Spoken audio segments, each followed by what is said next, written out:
안녕하세요. 안녕하십니까. 예, 오늘은 유방암 중에서 가장 곤혹스러워하고 좀 난치라고 알려져 있는 삼중음성 유방암. 그게 도대체 본질이 무엇이고 또 치유할 수 있는 희망은 어디에 있는지, 그래서 일반적인 삼중음성 유방암의 분류에 대한 얘기도 좀 듣고요. 또 조금 더 세밀한 분류도 듣고, 그걸 돕기 위한 한약재 또는 뭐 음식이 어떤 게 있을지 이렇게 한 세 분야로 나눠서 얘기를 해볼까 합니다. 우선 우리 서호영 원장님이 삼중음성 유방암에 대한 일반적인 말씀을 좀 해주시면 예. 어떨까요? 그 삼중음성 유방암은 이제 저번 시간에도 말씀드리고 이제 계속 말씀드린 호르몬 양성 유방암, 허투 양성 유방암이 아닌 나머지 이제 유방암을 삼중음성 유방암이라고 하거든요. 이게 왜 그러냐면 정확한 발현 기전이나 어떤 요소는 잘 모르겠는데 아무튼 그 중요한 세 개는 아니야. 에스트로겐이나 프로게스테론이나 허투는 아닌 나머지 것들이거든요. 그래서 이제 저번에 그렇게 해서 정확한 표적이 없기 때문에 표적 치료제가 없다고 말씀드렸는데, 이제 그 유튜브 강의 많이 듣다 보시면 같은 양방 원장이 말씀하시는데도 표적 치료가 없습니다. 그런데 또 나중에는 또 표적 치료가 있습니다. 말하는 경우가 있어요. 근데 그게 전체를 아우를 수 있는 표적 치료제는 없지만 부분적으로 연구된 바에 의해서는 뭐 임상도 되고 있고, 저희가 이제 인정 비급여라고 그래가지고 보험은 되지 않지만 쓸 수는 있는 약들이 있긴 하거든요. 그러니까 예를 들자면 림파자라고 하는 그 표적 치료제가 있는데, 요거는 특수한 경우에 이제 현재까지는 4기이면서 브라카 유전자가 발현된 환자에서만 쓸 수가 있습니다. 이제 처음에 말씀드린 것처럼 그 삼중음성 아직은 정확하게 이제 정리가 안 돼 있고 워낙 많아서 연구 중이라서, 그러니까 허투도 맨 처음에 나왔을 때는 굉장히 이제 대표적인 그 표적 치료제가 없고 그걸 정확히 잘 몰라서 분류는 해놨지만 치료제가 없었기 때문에 굉장히 이제 치료율이 낮았었거든요. 근데 이제 지금은 그걸 연구에 나가는 단계이기 때문에 이제 이렇게 부분적으로 이제 치료제가 나오고, 아직은 이제 치료율이 낮지만 양방에서도 연구 중이고 뭐 한방이나 이제 다른 종합암 치료 분야에서도 많이 연구를 하고 있기 때문에 삼중음성 유방암도 치료에 많이 도움이 될 것 같습니다. 좋습니다. 그래요. 일반적인 분류이고, 아까 표적 치료제가 삼중음성 유방암은 없다 이렇게 알려져 있는데, 부분적으로는 아직 산뜻한 효과까지는 아니더라도 확률을 높이는 것들이 있다, 좀 희망이 될 수 있다라는 말씀인데, 그 내용을 정 원장님이 좀 설명해 주신다면.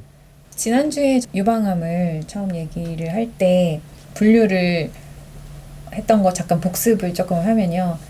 먼저 어디에 생기느냐에 따라서 소여암 아니면 유관암이 있고, 소여암 중에도 침윤을 했냐, 침윤을 안 하고 그 제자리에 있느냐에 따라서 상피내암, 침윤성, 이렇게 해서 2 곱하기 2니까 4가지로 이렇게 생길 수 있다. 그리고 그 다음에 또 분류를 다른 방법으로 했던 게 분자 생물학적으로 내지는 이거를 유전자적으로라고 보실 수도 있어요. 이렇게 봤을 때 아까 서영 원장님이 말씀해 주셨던 대로 이제 호르몬 양성이냐 아니면 허투 양성이냐 아니면 삼중 음성이냐 이렇게 볼 수 있다라고 했고, 이거를 약간 그 전문적인 용어로는 루미날 타입, 그 중에서도 호르몬 양성이면서 허투 음성인 경우는 루미날 A 타입, 호르몬 양성이면서 허투도 양성인 삼중 양성인 경우는 루미날 B 타입, 그리고 호르몬은 음성이 되었고 허투만 양성인 경우는 이제 허투 양성, 그 다음에 이도 저도 아닌 트리플 네거티브, 삼중 음성, 요렇게 4가지로 분류를 할 수 있고, 이거를 3가지로 봤을 때는 루미날 타입이다, 요거는 중간 바졸 루미날 타입이다, 요거는 베이잘 타입이다, 요렇게 본다라고 말씀을 드렸었고요. 이 중에서 오늘은 여기 가장 뾰족하게 얘를 오늘은 좀 자세히 보려고 합니다. 삼중음성 유방암의 정의를 내리기가 참 어려워요. 왜냐하면 보통은 우리가 뭔가가 있다, 어떤 특징이 있다라는 걸 가지고 정의를 내리지, 그 어떤 특징이 없다라는 걸 가지고 그 특징을 가지고 정의를 하기가 참 어렵잖아요. 저는 그 생각이 좀 들더라고요. 그러니까 이게 여기서는 그 에스트로겐 리셉터, 프로게스테론 리셉터, 허투 리셉터, 이거 3가지가 없다. 이것이 가장 큰 특징인데, 이걸 보면서 뭔가 O형 같다. 혈액형에서. 혈액형에서 O형 같다 이런 생각이 좀 예, 들더라고요. P 형태 중에 어떤 느낌이 좀 드시나요? 그러니까 뭐 주는 거는 마음껏 주고 예. 내가 받는 것은 딱 나하고 똑같은 것밖에 받을 수 없는 뭐 그런 느낌이죠. 그쵸, 그런 느낌이 좀 예, 있으시죠. 그래서 이게 삼중 음성 유방암도 좀 그런 게 있나 이런 생각도 좀 해봤었어요. 흥미로운 얘기시네요. 예. 예. 그리고 유방암 전체의 10에서 뭐 많게는 20%까지 차지한다라고 하는데 어떤 인종적인 차이가 좀 있어가지고 유태인들 중에 또 어떤 아슈케나지라고 하는 특정한 우리나라 김씨 같은 유태인 중에 아슈케나지 성을 가진 사람들은 좀 많이 갖고 있거든요. 그런 사람들은 20%까지. 아슈케나지 나는 내 이름이 아슈케나지인데 유방암에 걸렸어요. 근데 이 유방암이 확인해 봤더니 삼중음성 유방암 1 확률이 20% 정도는 된다는 거죠. 그리고 뭐 약간 흑인이나 저기 히스패닉 그쪽 뭐라 그러죠? 뭐 라틴계라고 라틴계 하죠. 그쪽이면은 예. 조금 더 높고 우리보다는 높고 네, 우리나라 사람들은 제가 확인한 바로는 한 10% 정도 좀 낮은 편이에요. 그러니까 우리나라 환자들 중에는 내가 유방암인데 삼중음성 유방암일 확률이 한 10%, 9%, 8%이 정도까지밖에 안 되어가지고 특히 우리나라에서는 굉장히 드물다. 좀 그렇게 인식이 좀 더 많이 되는 편이기는 하고요. 이게 인종별로 차이가 있다라는 게 어떤 느낌이 드세요? 인종별로 이 발생률이 차이가 있다라는 데서 저는 이게 뭔가 선천적인 어떤 느낌이 드세요? 좀 유전적인 그쵸 예. 아. 뭔가 유전적인 게 관련이 좀 많겠구나라는 생각이 드는 거죠.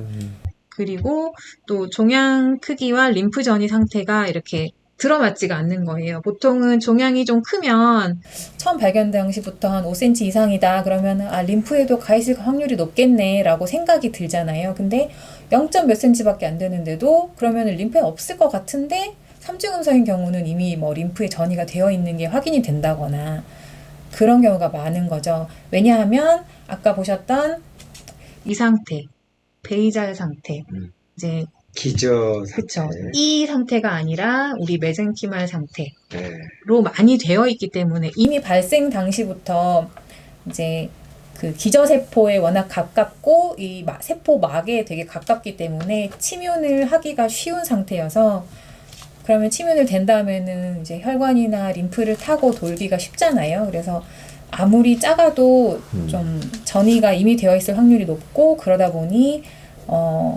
빨리 진행이 되는 경우가 많아서 예후가 안 좋은 이유도 되는 예, 거죠. 이 앞번 걸 봤으면 지금 이 상태, M, 메센키말 상태, E는 뭐 에피더리알, 상피 사태란 말을 아신 분도 있겠지만 또는 처음 보신 분을 위해서 그러니까 간단히 얘기하면 메센키말 중간엽 상태는 뭔가 유동성이 있고 뭐든지 될 수 있고 뭐든지 될 수 있다는 장점도 있는데 다시 말하면 좀 미숙하고 아주 기초적인 상태인 그래서 아까 베이잘이라는 게 토대가 되고 기초가 되는 세포라는 뜻이죠. 그럴수록 단세포적이라고도 하고요. 그럴수록 여기저기 이동을 잘할 수 있는 특징이 있다는 뜻이 있죠. 그러니까 암이 작아도 이미 막 림프에 이동을 많이 해 있는 상태를 보인다. 지금 뭐 그 말씀인 거죠. 네네. 예.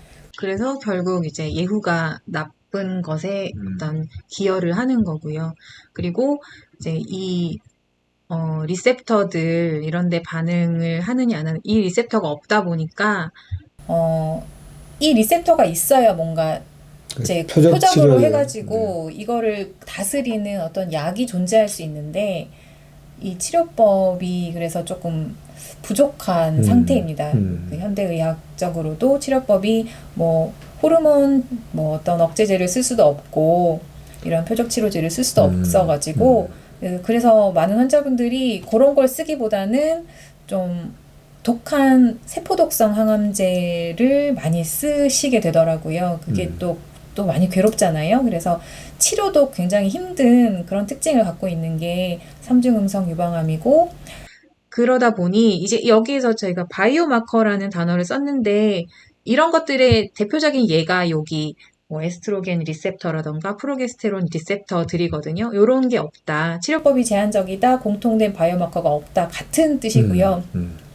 근데 이 공통된이라는 단어가 이제 뭐 호르몬 양성이면은 그 에스트로겐 리셉터라는 바이오마커가 공통적으로 존재하는데 삼중음성 유방암은 이것이 공통적이지가 않다는 얘기예요. 어떤 사람은 어떤 바이오마커가 있고 어떤 사람은 또 다른 바이오마커가 있어가지고 이것이 굉장히 그 전문 용어로는 헤테로지니어스라고 해가지고 이제 뭐 너무 그 한 가지가 아니라 다양하게 존재한다라는 뜻이어서 이 부분이 아까 얘기하신 삼중음성을 여러 가지로 분류할 수 있다고 하셨는데 여러 분류를 하는 어떤 이유가 되는 거죠. 분류를 해야 되는 거죠. 부분적으로 표적 치료가 있다고 말할 그렇죠, 수도 그렇죠. 있다라는 근거이기도 하고. 그렇죠. 예, 예. 뭐 호르몬 양성이면 그 약만 거의 타목시펜 많이 쓰고 그다음에 나중에 또 뭐 페마라 이런 거 쓰고 이렇게 하는데 이거 같은 경우에는 그렇지가 않다. 워낙 다양하다 보니까 요 한약을 이거 한 가지 약을 쓰면은 치료가 된다. 이렇게 볼 수가 없는 거예요. 그 뜻이고 네, 브라카1 변이가 있는 환자가 삼중음성 유방암의 60% 정도에 해당한다라고 할 정도로 뭐 호르몬 양성이나 허투 양성의 유방암을 가지신 분들은 브라카 변이가 몇 프로 안 되는 경우가 많거든요. 그런데 삼중음성 유방암은 브라카 변이가 60%나 있고 브라카 변이 중에 2는 한 20% 정도가 있을 정도로 아까 얘기한 뭔가 선천적으로 타고난 여기 점라인 뮤테이션 그러니까 생식세포주에서부터 이미 변이가 엄마 아빠에게서 받은 경우가 많다라는 뜻으로 생각하시면 되고 이렇다 보니 저희가 지난번에 얘기 드렸었던 적이 있는데 이제 암이라는 거는 이제 하나가 변이가 일어나고 또 몇 년 후에 변이가 일어나고 하면서 몇십 년 동안 거쳐가지고 생기는데 이미 이 어떤 유전자 변이가 이미 있는 경우가 많다 보니까 걸리는 시기도 좀 젊은 사람이 빨리 오는 경우가 있는 거죠. 그런 특징도 또 같이 갖고 있습니다.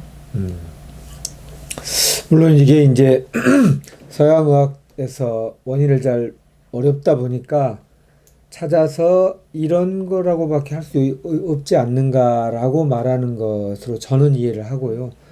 그러나 뭐 동양의학 그리고 또 눈에 보이지는 않지만 심신의학까지를 총괄한다면 저게 부모로부터 이미 그런 것이어서 가능성을 갖기 힘들다, 체념해야 한다라고 하는 것과는 또 다른 희망을 가지셨으면 좋겠습니다.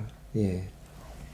그래서 삼중음성 유방암을 아까 여러 가지로 또 소분류를 할 수 있다고 했었잖아요. 그 소분류를 이거 조금 어려운 얘기로 저도 어려워요. 어려운 얘기이기는 한데 얘기를 살짝만 드리고 지나갈게요.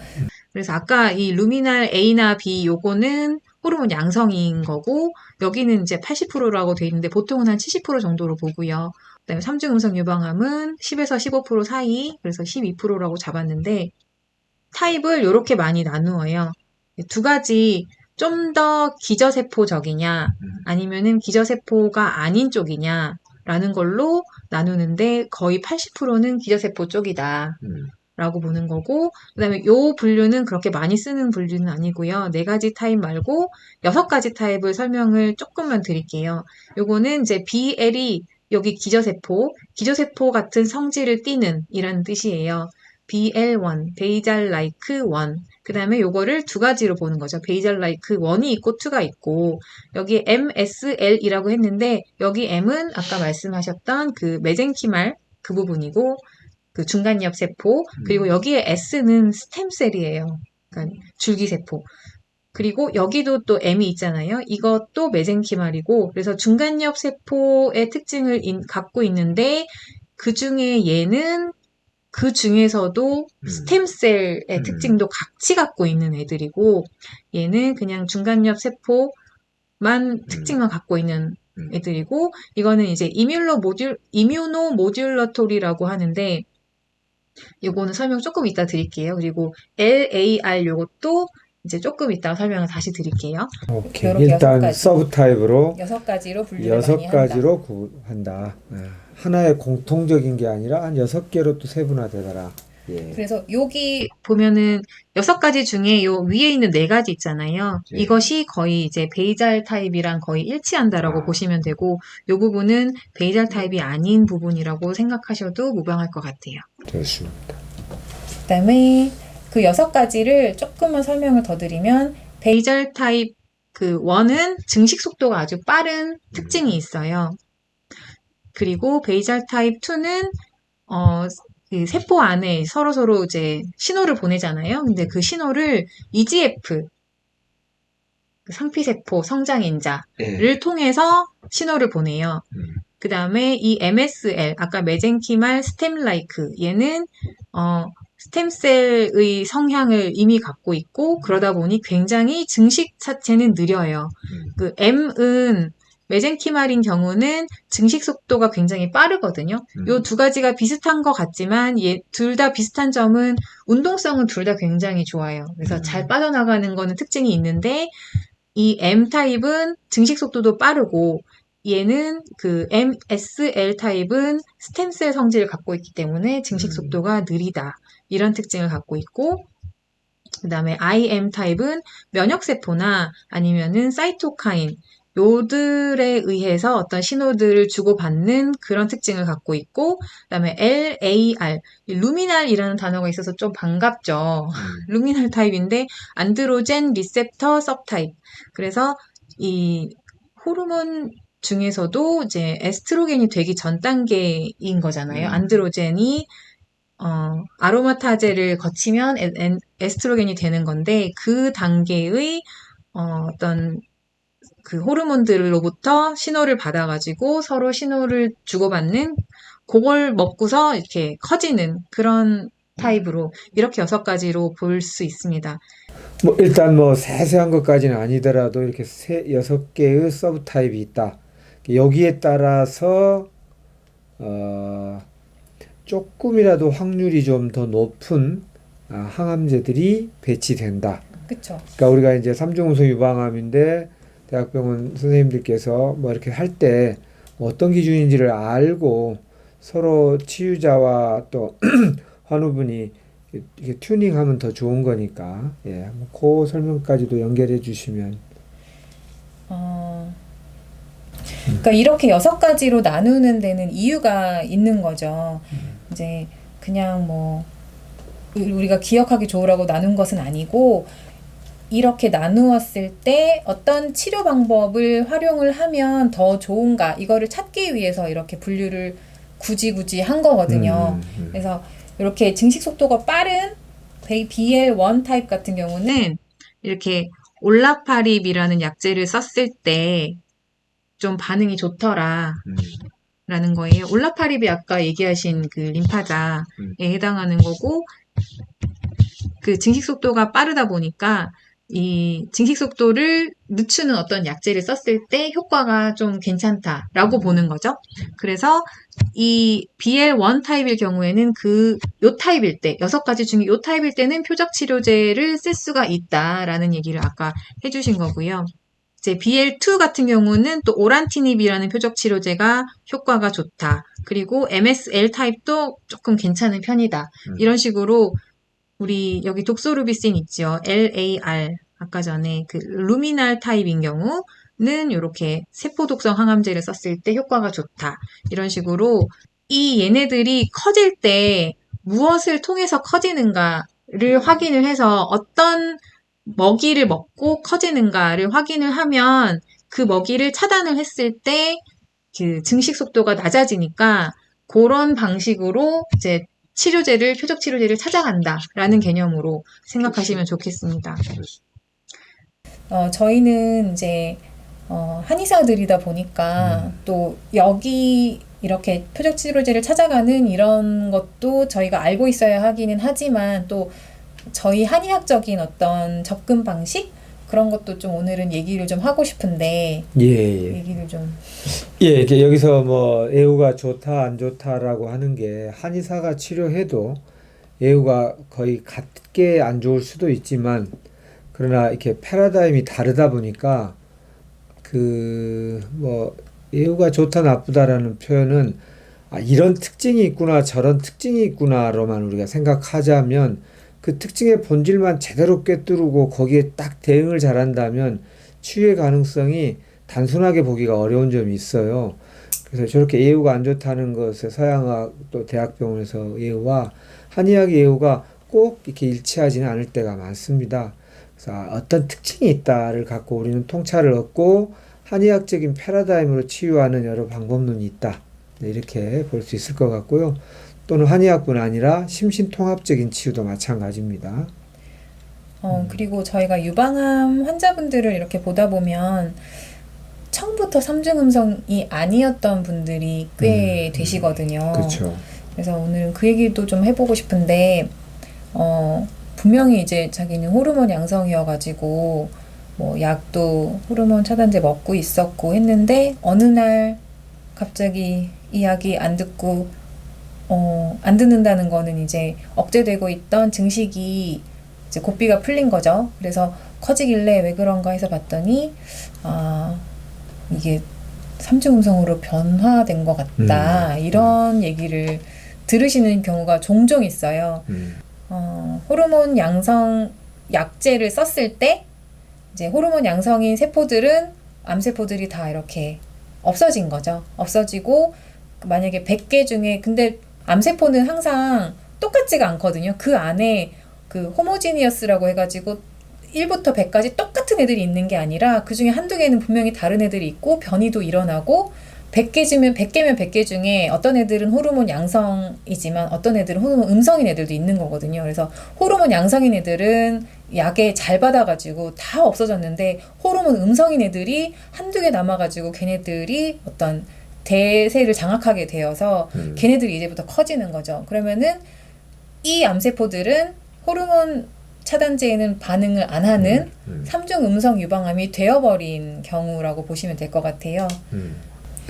그래서 이제 이런 개념 때문에 호르몬 양성을 막았는데 호르몬 음성인 암세포가 오히려 커가고 지배종이 되면서 이제 표적이 없는 어려운 쪽으로 간다는 건데, 그래서 호르몬 양성이라고 하는 ER, 에스트로겐 리셉터를 조금 더 조사했더니 거기에도 두 가지가 있더라라는 거죠. 소위 말하는 에스트로겐 리셉터 알파와 에스트로겐 리셉터 베타가 있다. 그리고 그 두 가지의 암과 관련하여 치유 원리 그리고 어떤 부작용 뭐 이게 있다는 거죠. 그 얘기를 좀 해주시면 도움될 것 같습니다. 이 그림을 보시면 아까 얘기한 그 안드로젠이 아로마타제를 통하면 에스트로겐이 되고 에스트로겐이 에스트로겐 리셉터 여기는 알파 수용체 알파 수용체에 가서 붙으면 암세포를 키우거나 염증을 일으키거나 이렇게 세포 증식이 정상적이지 않은 비정상 증식을 한다.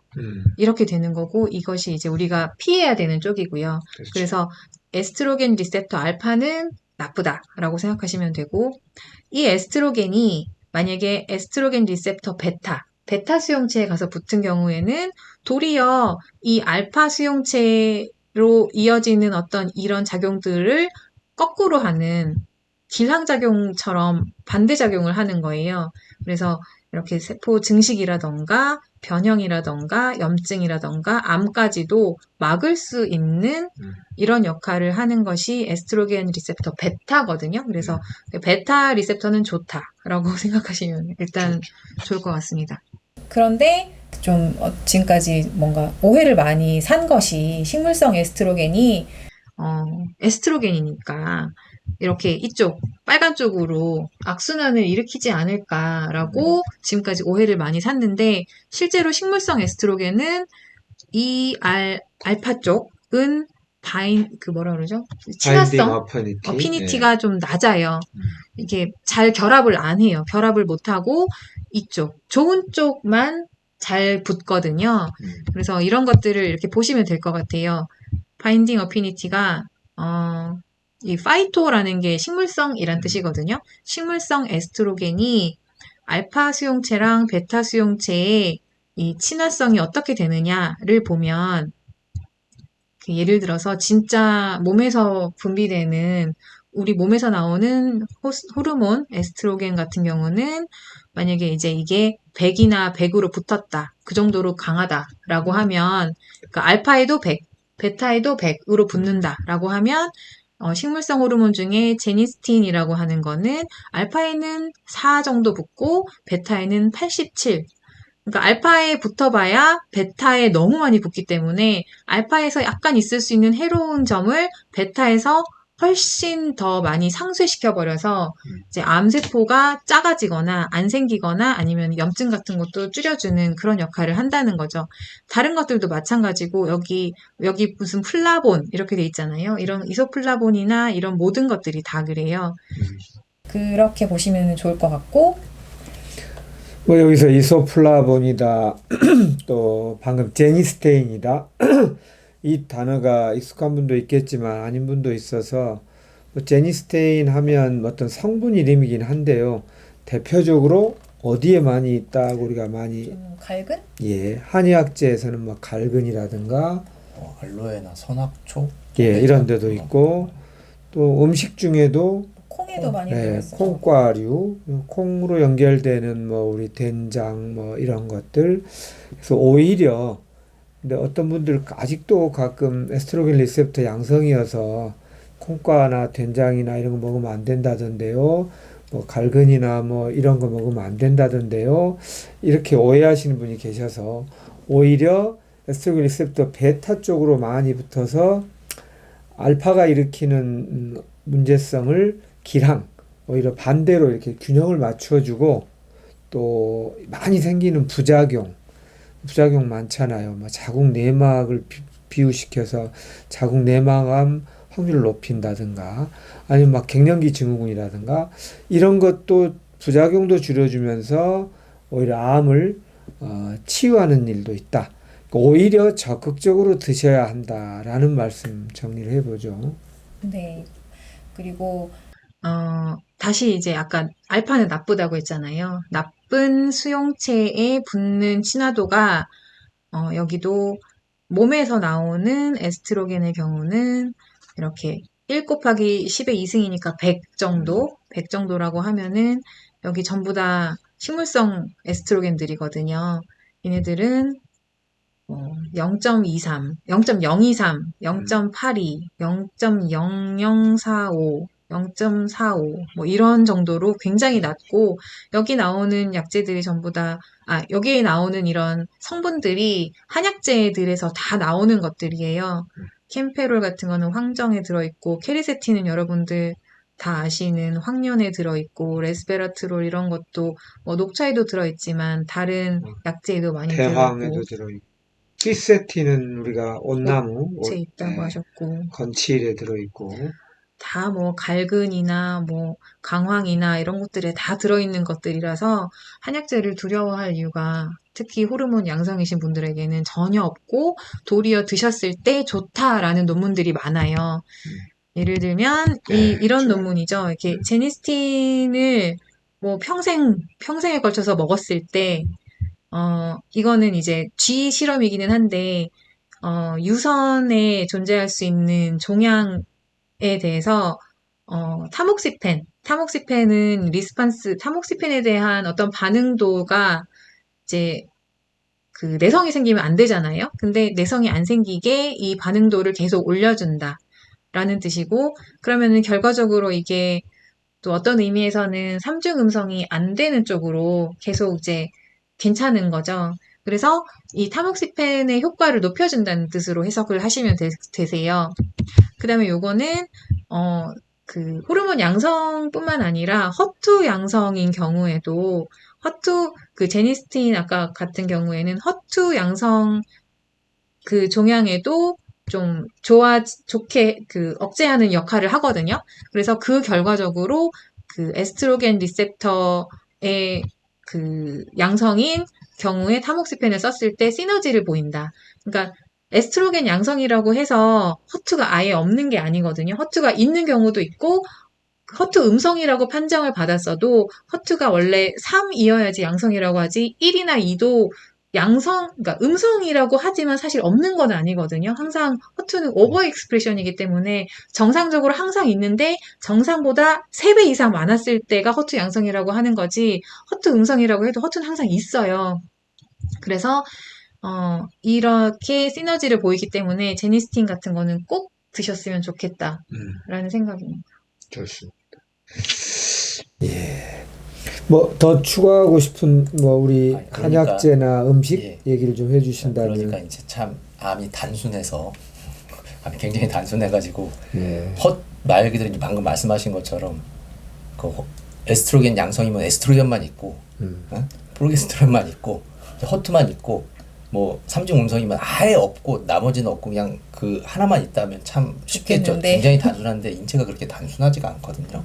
연구하면 연구할수록 경로가 이제 원장님 강의에서도 네. 말씀하셨지만 이 경로를 막으면 다른 경로가 발견되고 원래 있었던 거죠. 이제 저희가 늦게 발견하는 거죠. 이제 그런 게 있고 그런 게 엄청나게 많거든요. 그래서 이제 치료할 때 그 양방의 이제 그런 표적 치료제나 면역 치료제들이 굉장히 우수하고 단일 타겟에 대해서는 정말 그 기전을 확실하게 이제 막거나 이제 면역을 활성화시키기 때문에 효과가 좋은데 그 아까 말씀하신 것처럼 그 호르몬 양성 유방암에서 삼중 음성 유방암으로 되듯이 그게 그거를 막 막다 보니까 다른 게 이제 커져가지고 이렇게 되잖아요. 그래서 이제 다중표적으로 하는 게 이제 좋은데 이제 그 뭐 대표적으로 암 전이 재발에 이제 많이 관여되는 게 링28이라고 그래서 이제 그게 암 줄기세포를 활성화시키고 근데 그 암 줄기세포를 정상 세포로 이제 하는 게 레세븐이라는 거잖아요. 마이크로 RNA. 네, 예. 그렇죠. 그래서 이제 그게 이제 한약재에서는 뭐 대왕 그런 게 예. 있을 수가 있겠고 호장근 이런 게 있고 예. 그다음에 이제 또 암 줄기세포로 가는 경로가 이제 보통 EMT 그거를 이제 통해서 하는데 그게 그거를 억제하는 게 보통 아까 말씀하신 그 에스트로겐 성분이 들어있는 아니요 레스토라토르. 아니요 콩 예예예. 콩과. 예. 콩과가 있고 뭐 녹차도 있을 수 있고 예. 그다음에 이제 또 마이크로 RNA 예. 128이라는 게 예. 암 줄기세포를 억제하는데 이제 그게 한약재 중에서는 그 이제 인삼에는 그게 없고요. 홍삼을 발효한 뭐 흑삼이나 산삼에 이제 좀 들어있거든요. RH2, RG3라고 이제 보통 많이 알려진 이제 그런 이제 여러 가지 약재들을 이제 다중표적으로 이제 좀 혼합해서 이제 해서 썼을 때 요런 삼중 음성이나 이제 암중에 더욱 효과가 있을 거라고 생각되고 저희 처방도 이제 항상 그쪽으로 이제 그걸 기본으로 해서 암종에 따라서 이제 어떤 거는 덜어내고 어떤 건 더 다시 이제 더하고 뭐 그렇게 하기도 하죠. 네, 그래서 이제 그런 걸 이제 병행해서 치료하면 요런 이제 암의 이제 특성, 삼중음성의 이제 특성 요런 거하고 많이 이제 합치가 되니까 치료율이 조금 더 도움이 되지 않을까 생각하고 있습니다. 좋습니다. 뭐 또 뭐 이런 이제 전문적인 한약을 쓰는 것 좋고요. 또 전문적인 어떤 항암제를 필요에 따라서 쓸 수 있겠고 그 외에 우리가 늘 일상에서 하는 음식 관련 또는 음식하고 한약재는 약간 겹친 대목도 있죠. 그래서 뭐 몇 가지 뭐 철분 킬레이션이나 pH가 너무 낮아지는 거 뭐 등등에 대한 얘기도 조금 곁들여 주시면 어떨까요?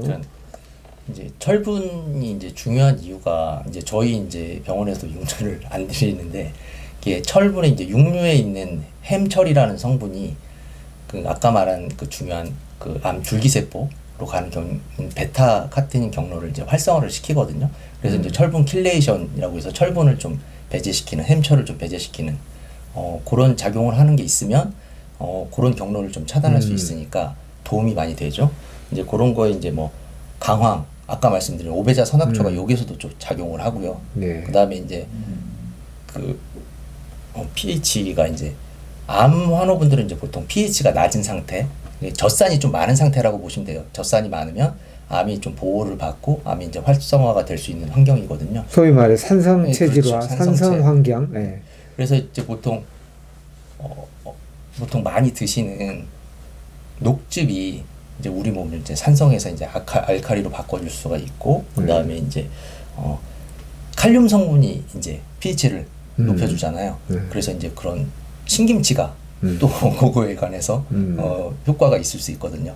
그래서 그 예전에는 그런 뭐 음식 같은 거 뭐 신김치 저 뭐 산성좀 체질인데 신김치 같은 거 먹으면 되지 않겠습니까? 이제 물어보면 뭐 말도 안 되는 소리 하지 말라고 그랬었는데 연구 결과에 의하면 실제로 도움이 됩니다.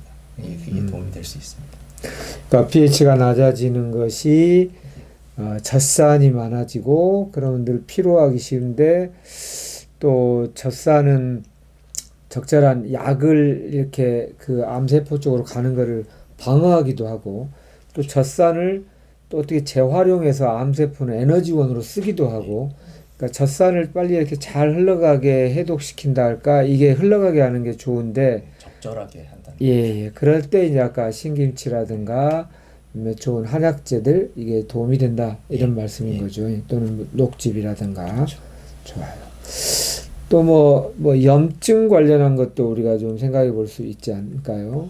뭐 영증로는 뭐 여러 가지가 있죠. 뭐 콕스투라든가 뭐 인터루킨 6라든가 뭐 그런 게 대표적인 게 있는데 뭐 한약 중에서는 뭐 황금 또 강황, 뭐 청피 이런 게 이제 그런 경로를 많이 이제 좀 커버해 주니까 그러니까 그런 걸 쓰면은 좋고요. 또 뭐 이제 우리가 많이 민들레 이러면 많이 알려져 있어요, 그죠? 뭐 염증에 좋다.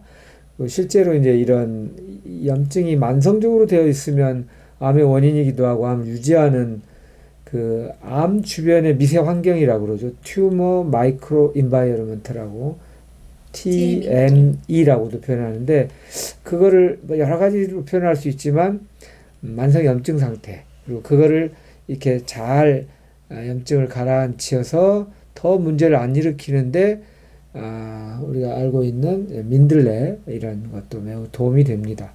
그래서 뭐 민들레 관련한 무슨 추출하는 건강기능식품을 쓰기도 하고 또는 음식 먹을 때 민들레 잎사귀 같은 거를 쓰기도 하죠. 뭐 이런 것도 이런 이유 때문에 그러는구나 라고 연결되시면 좋겠습니다. 또 원장님 가끔 그 침 섞어가지고 막 먹으면 킬레이션 된다. 예, 그렇다고 하죠. 예, 치매 면역글로불린이 그 철분이 아무튼 세포 숫자를 늘리고 할 때 철분이 필수 요소이다 보니까 우리가 지금 암은 빠른 증식이 문제인데 그 철분이 그렇게 막 너무 과하게 되지 않도록 하는 게 침으로 오래 다작하는 것이 그걸 돕기도 한다는 거예요.